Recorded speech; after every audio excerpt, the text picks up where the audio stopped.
श्री सतगुरु महाराज की जय। संत में ही लीलामृत द्वितीय सोपान वैराग्य कांड। अस विचारी सोचत मन माही, विकल होई धीरज पहुँ जाही। दीक्षा हेत विनय बहु करते, बिना युक्ति कारज नहीं सरते। यह सब सोच सोचकर आप बहुत व्याकुल होकर धीरज लाल जी के पास जाते और उनसे भजन भेद देने का आग्रह करने लगते। कहते, बिना भजन भेद जाने मेरा कार्य कैसे पूर्ण होगा। देखी परम बिरहा कुलदासा, संत मता पर दृढ़ विश्वासा। रामदास पहुँ पत्र पठाए, आप हेत सब बात जताए। धीरज लाल जी ने जब आपके अंदर संत मत की साधना पद्धति सीख लेने के लिए अत्यंत व्याकुलता देखी, साथ ही संत मत के प्रति अटल विश्वास पाया, तब उन्होंने रामदास जी को पंजाब के पते पर एक पत्र लिखकर, जिसमें आपसे संबंधित समस्त ब्यौरा लिखा हुआ था, भेज दिया। ते पंजाब रहेऊ तेहि काला,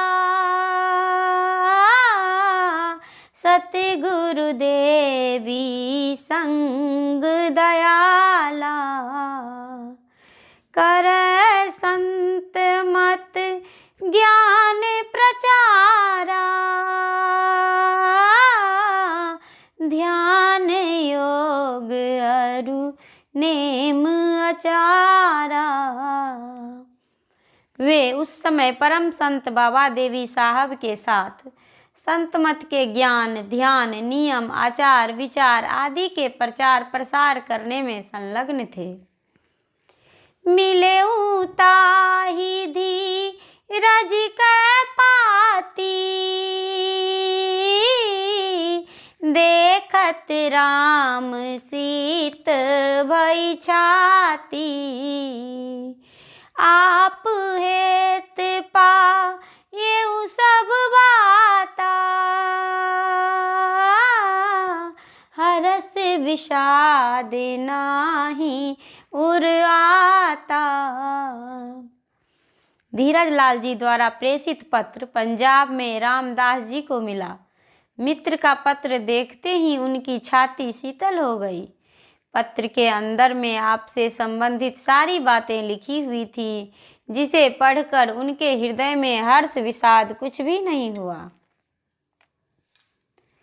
तह सो राम लिखेऊ शुभ पाती,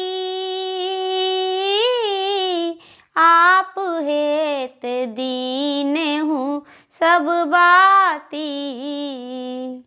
भयऊ बाद तेहि सनमित मोही,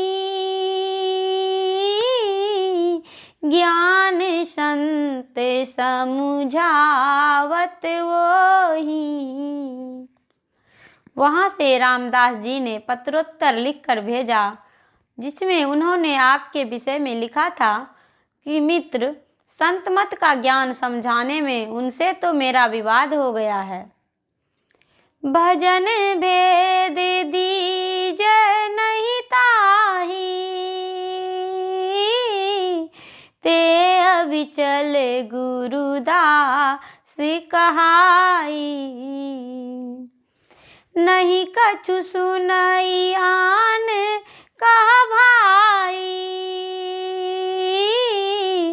जो मन होई आप सोई गाई। आप उसे भजन भेद नहीं दीजिएगा। वे अपने गुरु के बड़े ही कट्टर भक्त हैं।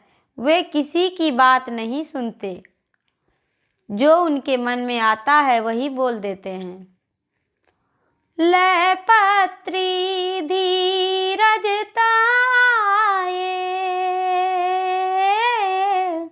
जोई जोई लिख सो आप दिखाए। कह पुनि देहु राम पहचीठी, मोहि संत मत लागत मीठी। धीरज लाल जी चिट्ठी लेकर आपके पास आए और जो जो उसमें आपके विषय में रामदास जी ने लिखा था सो सब आपको दिखलाया। और तब धीरज लाल जी ने कहा, अब आप भी रामदास जी को एक पत्र प्रेषित करें, जिसमें उन्होंने संत मत के प्रति अपनी आस्था के संबंध में लिख दें। तब विश्वास होई उर अंतर, आप हृदय लागे शुभ मंतर। लिखे राम पत्र मनोहर, मानत हो विचार तब सुंदर। तब उनके मन में विश्वास हो जाएगा। इनके विचार आपके मन को बहुत अच्छे लगे। आपने धीरज लाल जी के अनुरोध पर रामदास जी को एक मनोहर पत्र लिखा, जिसमें आपने संत मत से संबंधित सुंदर विचारों से अपनी सहमति उन्हें अवगत कराई। जो होय सतगुरु की सुआय सुजाई, पद दर्शन करो है अति मनोहर गात। सतगुरु सेव करी पवनिधि तरौ, पुनि लाल धीरज भी लिखी चिट्ठी मनोहर आप ले। द्वय पत्र कैवर नित विषय लखी, व्यास मन विश्वास भय। अतः यदि बाबा साहब की आज्ञा हो तो मैं उनके चरण कमल के दर्शन करूं और उनके अत्यंत मनोहर देह की सेवा करके संसार सागर को पार कर जाऊं। श्री धीरज लाल जी ने भी आपके संबंध में विस्तृत विवरण सहित पत्र रामदास जी को लिखा। इन दोनों पत्रों को पढ़कर रामदास जी को आपके प्रति पूरा विश्वास हो गया। बाबा पहत जाई कर दियो आप संदेश, वह गुरुवर आदेश जो करो चरण महपेश। उन्होंने पूज्यपाद बाबा देवी साहब से आपके जीवन की पूरी कहानी सुनाकर निवेदन किया कि यदि सरकार की आज्ञा हो तो उन्हें भी श्री चरणों की सेवा में बुला लिया जाए। श्री सतगुरु महाराज की जय।